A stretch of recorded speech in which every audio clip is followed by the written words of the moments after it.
আমাদের মনে মনে আত্মীয়র মধ্যে দুটো বলতে আমাদের দুটো ছিল, একটা মনে করেন দুটোই মারা গেছে, ঠিক আছে। আর আমাদের নিজেদের মধ্যে নিখোঁজ এখন আমরা নাই, আমরা পাইছি দুটো লাশ আমরাই পাইছি।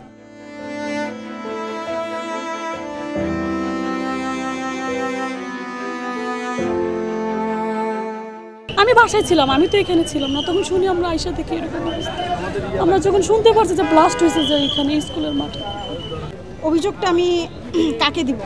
সরকারকে দিব? কোন সরকারকে দিব? মানে কোথায় গিয়ে আমি অভিযোগ তো সব যাদের বাচ্চা হারিয়েছে তারাও তো অভিযোগ করতেছে। অভিযোগ দিয়ে কি কোনো লাভ হচ্ছে? কোনো লাভ হচ্ছে না। তারপর অভিযোগ এইটুকুই দিব যে আমাদের দেশের যে এই যে প্লেনগুলো, যুদ্ধ বিমানগুলো, এই যে এগুলো যে ট্রেনিংগুলো, এগুলো আমাদের এইগুলো এরিয়া দিয়ে না নেওয়াই ভালো। এগুলো যাবে হয়তো যেখানে খালি মাঠ, পানির উপর দিয়ে ওই ট্রেনের। আজকে যদি এই জিনিসটা পানির উপর দিয়ে করতো তাহলে হয়তো বা কিছু হলে পানিতে ফেলতে পারতো। আমাদের এরকম এরিয়া দেওয়া, মানে এই স্কুলগুলো এরিয়া দিয়ে যুদ্ধ বিমানটা ট্রেনিংটা নেওয়া উচিত না, আর এখান থেকে বন্ধ করা উচিত ট্রেনিংগুলো। এটা আমি আপাতত এটা কমপ্লেন হিসাবে আমি এটা বলতে চাই।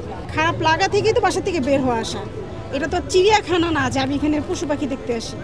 এখানে কিছুই নেই কিন্তু এখন। কিন্তু ওই যে কতগুলো বাচ্চা মারা গেছে, ছাই হয়ে গেল, কেউ হসপিটালে আছে, এই যে বিধ্বস্ত জায়গাটা দেখতে আসি যে এইখানে যে এতগুলো বাচ্চা ছুটির সময় দাঁড়িয়েছিল, ওরা বাসায় যাবে, কেউ ক্লাস করতেছে, একটু পরে ছুটি হবে, মানে ওরা এখন আর নাই। এটা ভাবতেই খারাপ লাগে। মানে আমরা যে মায়েরা, আমাদের মায়ের ভেতরটা খারাপ লাগে। এটা আমি আপনাদেরকে এইটুকু বলতে পারবো, মুখ দিয়ে ভিতরটা প্রকাশ করে বলতে পারবো না। ওইখানে আমার এই ছোট সন্তানটা থাকতে পারত, তখন আমার অবস্থা কি হতো? এই যে দেশে কিন্তু এগুলো গর্ব ছিল, যে বাচ্চাগুলো ছিল, এগুলো দেশের একটা সময় গর্ব হয়ে দাঁড়াতো। ছোটোবেলা থেকে মাইলস্টোনে পড়ি, 6 থেকে। তো মাইলস্টোনে এরকম বিপর্যয় আমার সত্যি খুব খারাপ লাগছে। আমি খুবই শোকাহত যে আমাদের ছোট ভাই বোনরা এভাবে মৃত্যুবরণ করেছে। এটা সত্যি সহ্য করার মতো না।